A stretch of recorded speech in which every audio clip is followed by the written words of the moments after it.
we don't showcase our failures on our Instagram and our TikTok, right?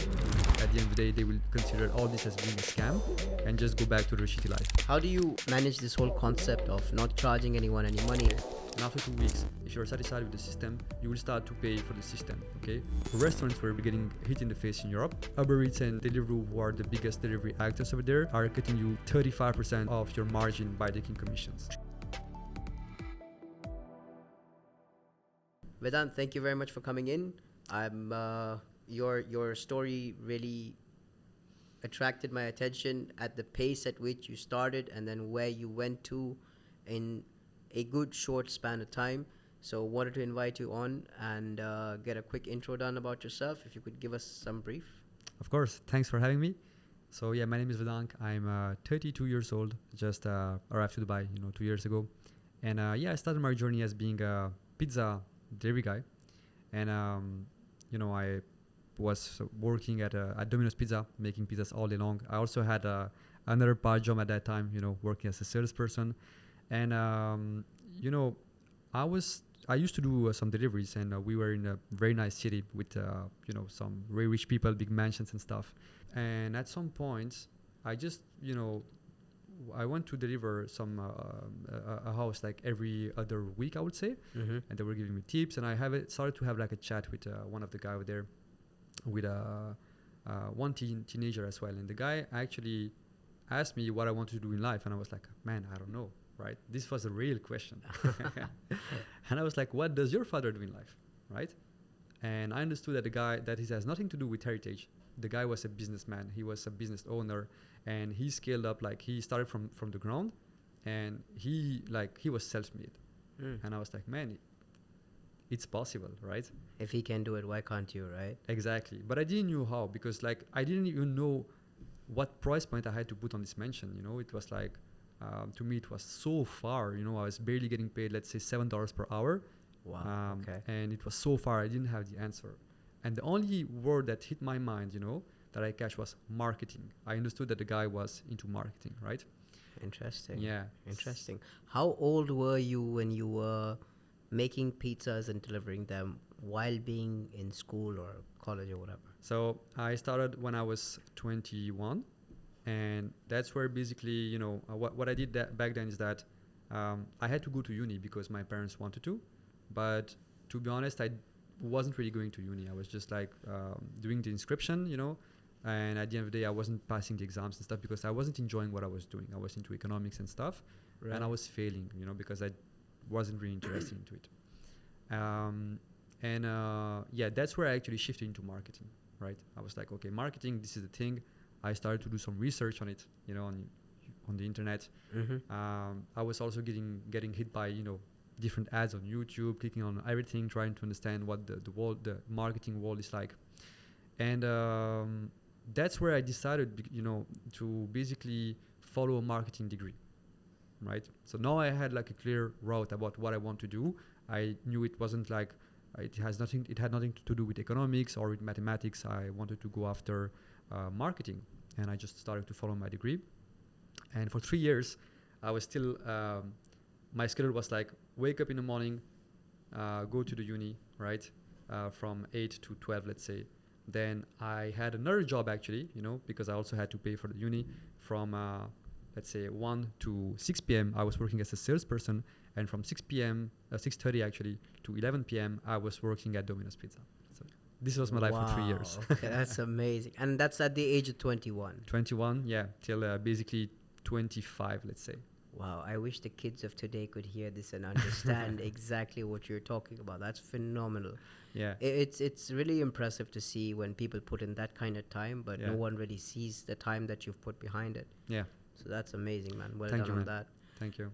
So the whole idea of marketing came up because of that conversation from which you picked up the word marketing at that one mansion that you were visiting on a week-to-week basis. Yeah. Interesting. Exactly. And long story short, how Indian parents are. They always want you to do best, So I know what you're talking about.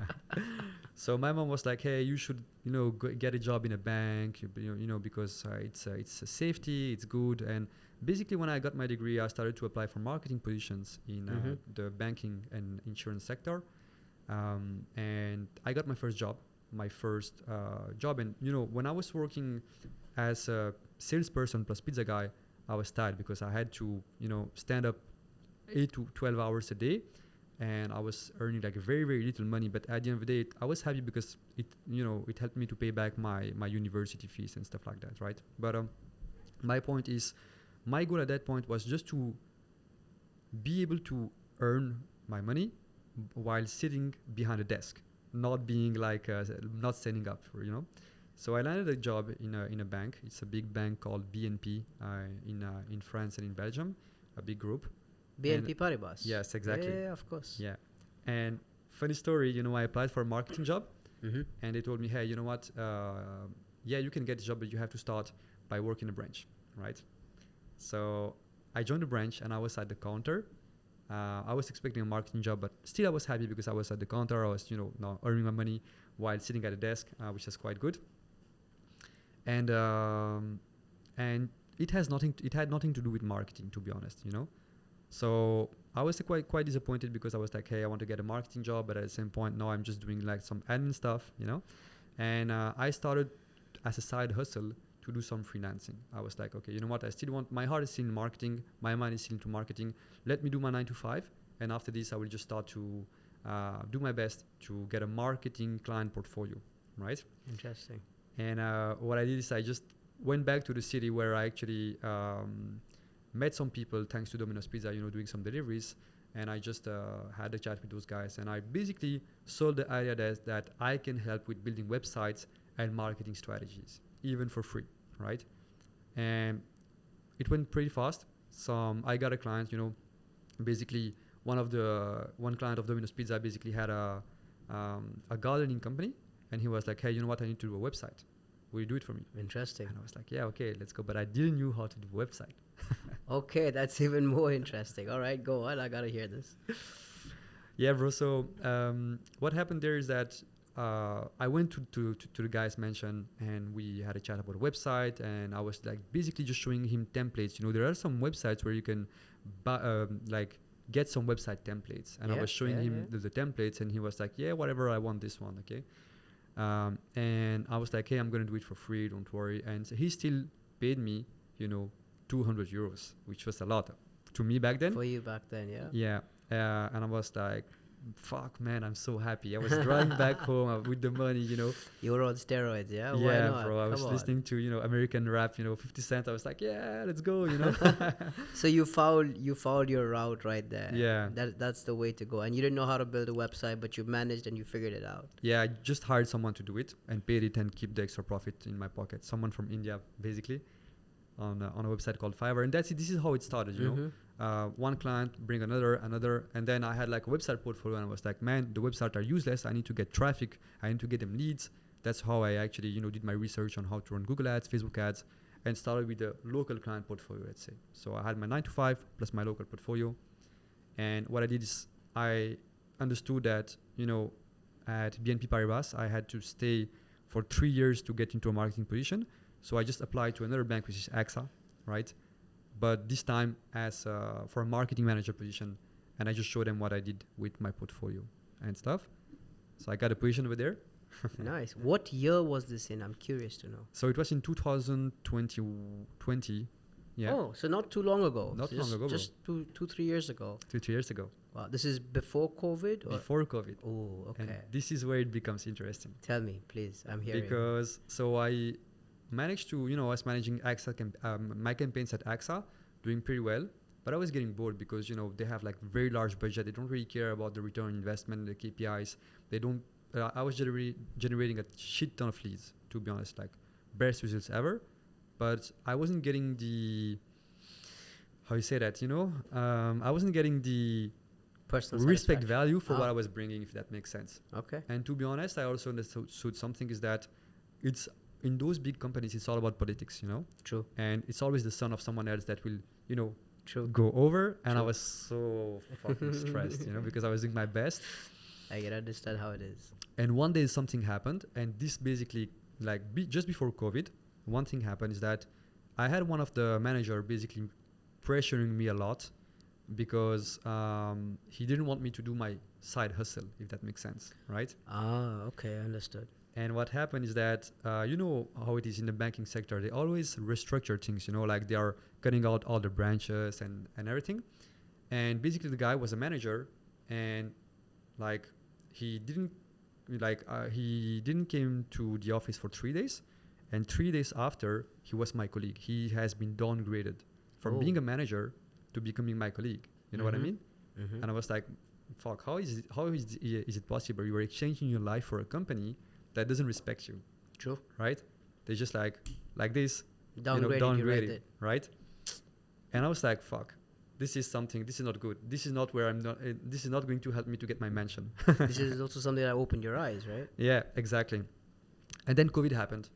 You know how it is. COVID, you have to work from home. So it was easy, to be honest. I was doing my job in 2 hours, right? And then I had like 6 hours Free time, left doing nothing. And that's where I started to basically do my research about how I can just scale my side hustle into a real business. And that's how it started, right? What I did back then is that restaurants were getting hit in the face in Europe. They were not ready to deliver. It's not as in Dubai, they don't have any delivery service. Basically, you have to go and pick up, and Uber Eats and Deliveroo, who are the biggest delivery actors over there, are cutting you 35% of your margin by taking commissions. True. So those guys were literally screwed, They were like in a position where they could not operate. They had some huge cost, and they could not make money because they could not open the restaurant. Mm-hmm. And I started a small agency called Restaurant Hero, which was an agency dedicated to restaurant owners. And the idea was to create your own e-commerce website so people can order from your website instead of having to use Deliveroo or Uber Eats. And also, I was taking care of the whole advertising, right? Okay. So you build like a whole cycle over there for them. Yeah. And the craziest thing is that, in Europe, marketing agencies charge you a shit ton of money to get started. True. And because I had, I speak Hindi, मैं भी आपकी तरह हिंदी बोलता हूँ ना. अच्छी बात है, बोलो. I was like, let me help my bhais, back in India, because those guys are very happy with $500, Sure. While in Belgium, you can do anything with $500, Right. So I built out a system where it was so cheap to develop some websites that my offer was like, hey, you know what? I'll do everything for free, and once you get the money kicking in, you pay me back my setup fee. So they had to the restaurant owner had to put no money up front. Okay. Yeah. That's interesting. Yeah. They just had to pay for the ads, which was barely $30 per day. They were getting orders onto the website. Once we had a new customer, I was setting up the whole follow-up flow to make sure that it turns into a returning customer, right? And then you can make the most out of every single customer, and also leveraging the word of mouth. So we had email campaigns, SMS campaigns, and all the back end pretty solid. And at that time, I wasn't ready because I was alone doing the sales call, managing the client, because obviously I was the only one speaking French, and I had the Indian guys in my team, like say 2 guys. Right. And it went crazy because I had like literally, let's say 10 clients in 3 weeks plus my job, and I could not manage. Because you were not even charging them a setup fee. No. But then I started to make money starting from week 2 after the onboarding, let's say, right? But my point is, I wasn't prepared to handle all these guys alone. That's amazing, man. So I think people creating new online businesses, for example, like marketing agency, social media management, even drop shipping and all of that. Yeah. I think most of them do that or are motivated by making quick money. Yeah. Because that's all they see on social. Of course. What would you say to them? I would say that nothing is easy, especially nowadays. Like, it will literally take you at least 8 to 12 months to get your first, let's say $5,000 a month on a consistent basis. Mm-hmm. And that's what people don't understand, because all those vehicles are very good. I had some very good success with dropshipping. with my marketing agency as well. I also had some good success with affiliate marketing. But one thing I understood is that, people, what usually people do is that they will try an opportunity for, let's say, 2 weeks or at the best 1 month, and then they will just like skip it and move to another. And that's why they keep doing. And then at the end of the day, they will consider all this as being a scam and just go back to their shitty life. That's how it is. I know, I've seen that.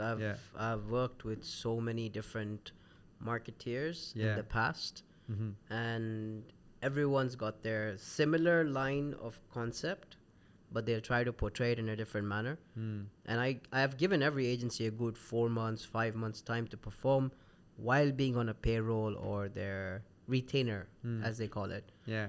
But everyone, I mean, half of these guys don't even know what they're talking about. Of course. And my point is, nowadays, everyone wants to make money online, right? My advice is, if you want to make money online, start by developing a skill that will help you. It might be, let's say, copywriting, maybe creating websites or landing page, being good at media buying, so advertising on Google, on Facebook, or whatever. But just pick one skill, yeah?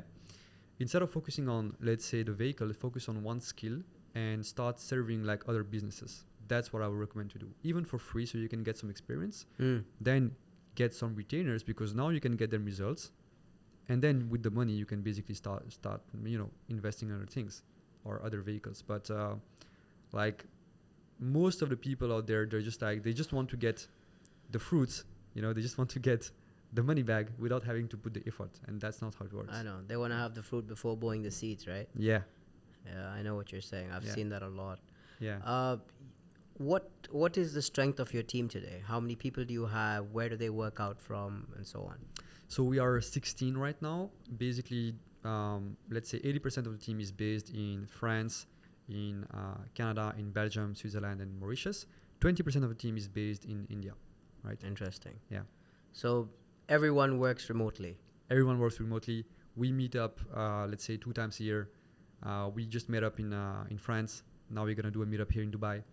Nice. Yeah. Nice. That's interesting. It'd be awesome to have. So everyone flies in? Yeah. Okay, that's everyone cool. flies in. And that's a good thing, because like when you don't have a fixed office space, you are saving a lot of money, and this is possible with online businesses, right? Yeah. So basically, I'm just using the money I'm saving, because I don't have any office, to make sure that the team has a good experience altogether. Interesting. And you're also not taking people out of their comfort zones, wherever they're comfortable in their own cities. Of course, Dubai is beautiful. I'm sure they eventually want to move in here once you bring them in. Of course. And that's when your cost is going to start picking up. 16 guys on your team. That's awesome.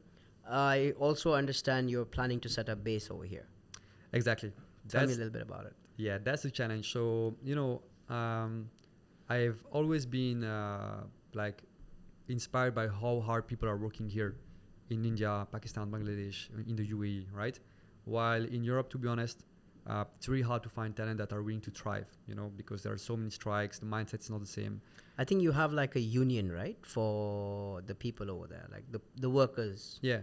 Where they can all join together and decide that they don't want to come to work today, and they can go on strikes and so on and so forth. Exactly. Like you have back in India as well. Yeah. I didn't have any strike until now, touch wood. From your team, of course. Yeah, from my team.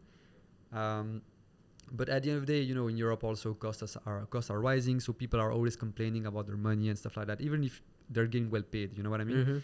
So I'm like, you know what? I just want to set up the same model here in the UAE and work with people from our countries, with some bios, Interesting. Yeah. Interesting. So that's the plan. As a digital marketing agency, and you run the shop, of course. Yeah. You source the clients. Yeah. How are you able to figure out how do you work with each different type of client with their different businesses, and how do you find their clients for them or consumers and so on? Very good question. So, see, what I do is that whenever I open an agency, I have one type of client, which means one industry, one process for them, which means one system to get clients in, and one offer. So most of the agencies, what they will do is that they will just open their agency to every type of clients. They will take, like, let's say, plumbers, restaurants, real estate agents, influencers, everything. What we do is that so the company name is Digital Brothers, and then we have a tagline, which is info products. So for now, our line is info products, which means people selling online courses, consultant, course creators, right? We don't work with anything else.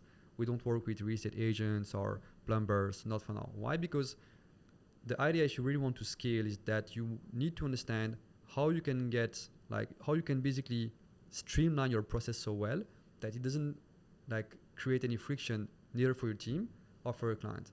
So we know exactly how we can get them leads, turn those leads into leads that are buying their courses, whatever the sub niche is. So we have people selling courses in trading, people selling courses in how to flip real estate, let's say real estate properties, people selling courses on how to create dropshipping store, right? But we always use the same system. You know what I mean?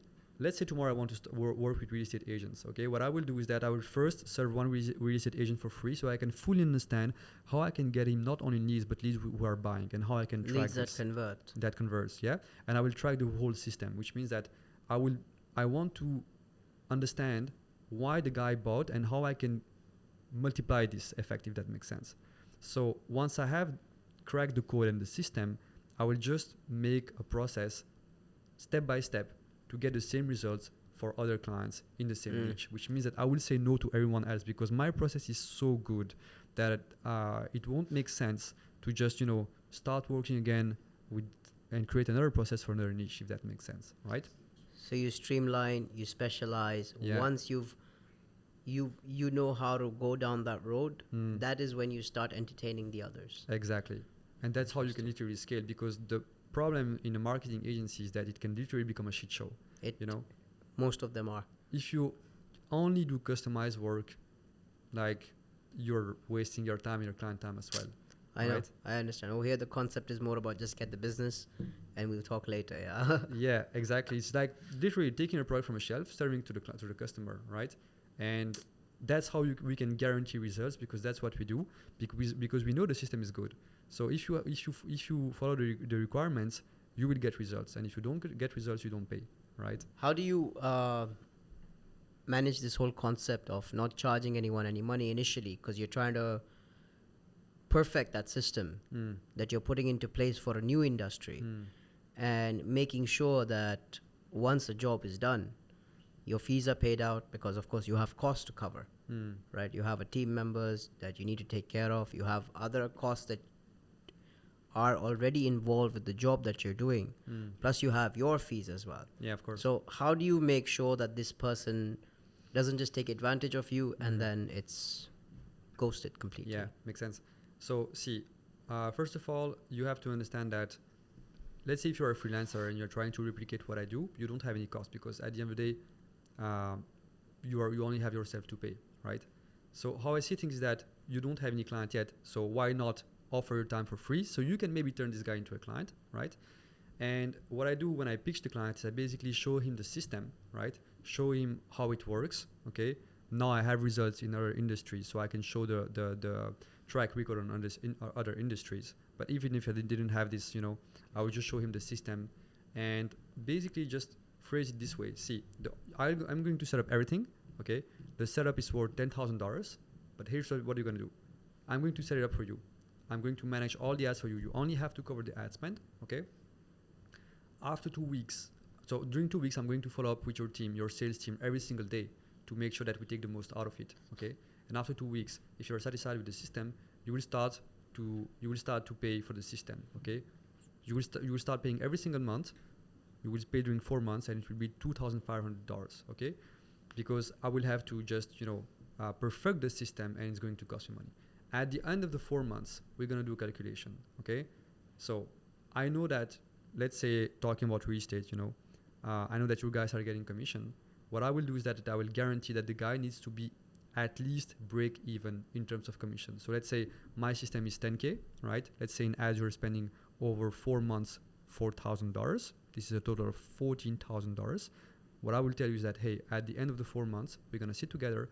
Either you are making either you are making $14,000, or either I will just refund you the missing amount, right? So this is kind of like an offer where, you know, I know that my fees are quite low, and at the end of the day, if I'm bringing in a value, it's gonna work for the client, and he'll also be reinsured, because the big issue in the marketing industry is that people are charging you shit ton of money upfront, and at the end of the day, they don't really care True. about your results. True. Right? No one guarantees any results. Exactly.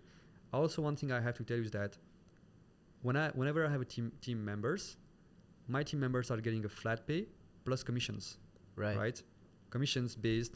So I have a whole commission system based on the fact that how well can you perform to outplay the guarantee, to make sure that we get rid of the guarantee, right? And if you do it on month 1, you get a bonus of, let's say, 500.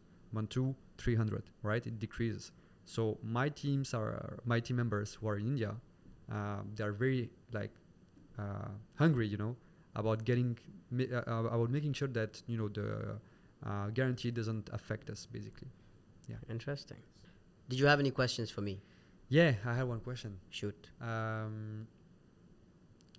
had one question. Maybe basically, I want to learn what's for you the biggest, because I know that you are doing very well in real estate. Yeah. What's the biggest advice you will basically tell to someone trying to start a real estate agency here in Dubai? A real estate agency. Yeah. If you want to start a real estate agency, if you haven't worked in this market before, don't try it.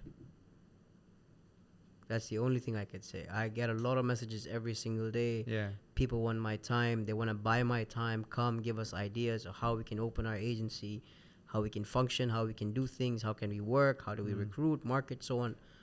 And I only asked them one question. I was like, listen, you want to spend money, no problem. I'll come have a cup of coffee with you. I'll spend 2 hours. You pay my fees and thank you very much. But if you yourself haven't wet your hands in this industry, don't bother opening up an agency. You will drown faster than anything else.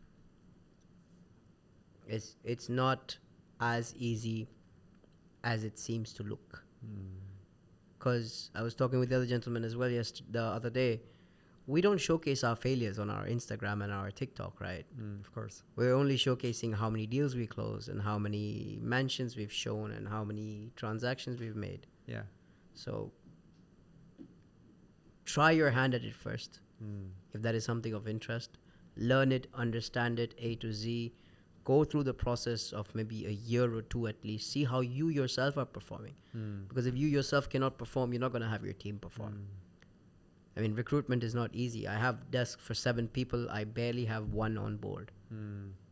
Right? And my office has been on since December, Jan, I think. Yeah. No, March. Yeah. We're in May already. I only have 1 person on board. So, I mean, you can go out and recruit 100 people, but how many of them are going to bring you money? Of course. Right? Makes sense. That's the whole deal. Yeah. So, try that. Yeah, interesting. Yeah, that's the question I wanted to ask you, because I know that people are going crazy about, creating a real estate agency in Dubai, but it's not easy at all. I was sitting with the management of this building, and they have about 17 to 18 real estate agencies only on this floor. So we only have 1 office floor, and about 17 to 18 of the offices are only real estate companies. That's insane. When we submitted our application, usually there's no application. It's just, this is my license, this is the check copy, this is my passport. Yalla, can I get the shop? This guy calls me back the next day and he's like, oh, we have put it in for approvals. I said, what do you mean by you put it in for approvals? You have the money in front of you. And his response was, we have 17 companies today. Every 3 to 6 months, there are about 4 to 6 of them closing and opening new ones, and old ones closing and new ones opening on a regular basis. And I was like, what's the reason for that? He's like, half the guys don't know what they're doing. They think the market is hot. They come, they open shop. 3 months, 4 months, they cannot make the second payment. So you know what? We are very restricted to real estate companies.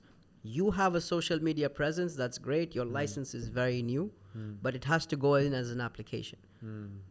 For me to get that deal done the next day, because this is the particular office I wanted, I had to give up 1 payment. The second I put 1 payment instead of your standard 4 checks, they agreed the same time. At least they know they're getting all their money up front. Of course, yeah. So makes sense. That's the whole concept over here regarding real estate. That's why I'm asking, because you're a big guy in the real estate market, and I know that a lot of people are like, especially from France, they're like, oh, let me open up a real estate agency in Dubai. I'm like, bro, What the fuck you talking about? All that glitters is not gold, man. Yeah, of course. Yeah. But thank you very much, Vedank. I Yeah. really appreciate your time. I'm glad you came into our little office. Thanks for having me. And I think we had a really, really good chat. So thank you very much. And Thank you. hoping to chit chat with you more on a personal level. Could you please tell us where can people find you?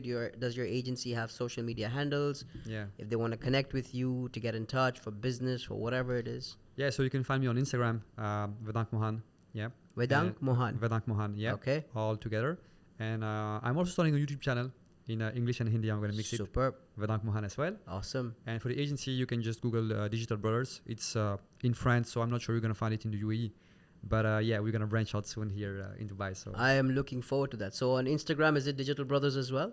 we don't have any company IG, personal choice, because it's already to do personal branding. We don't need it. You're a marketing agency, man. Of course. You but need to have one the for best your thing is agency. the best thing is that, you know what? When I had 35 clients on a retainer, I still didn't have a website, bro. Wow. That's the most interesting story, but this is for next time. I still don't have a personal website, but I'm currently working on one. Yeah? now. Yeah. course. Just trying to set it up. But awesome. So Vedank Mohan on Instagram and YouTube. Yeah. And Digital Brothers. I hope you have a website now or Yeah, not yet? digital-brothers.co. Digital-brothers.co. Yeah. Awesome. Thank you very much, Habibi. I Amazing, appreciate bro. it. Thank you. Pleasure.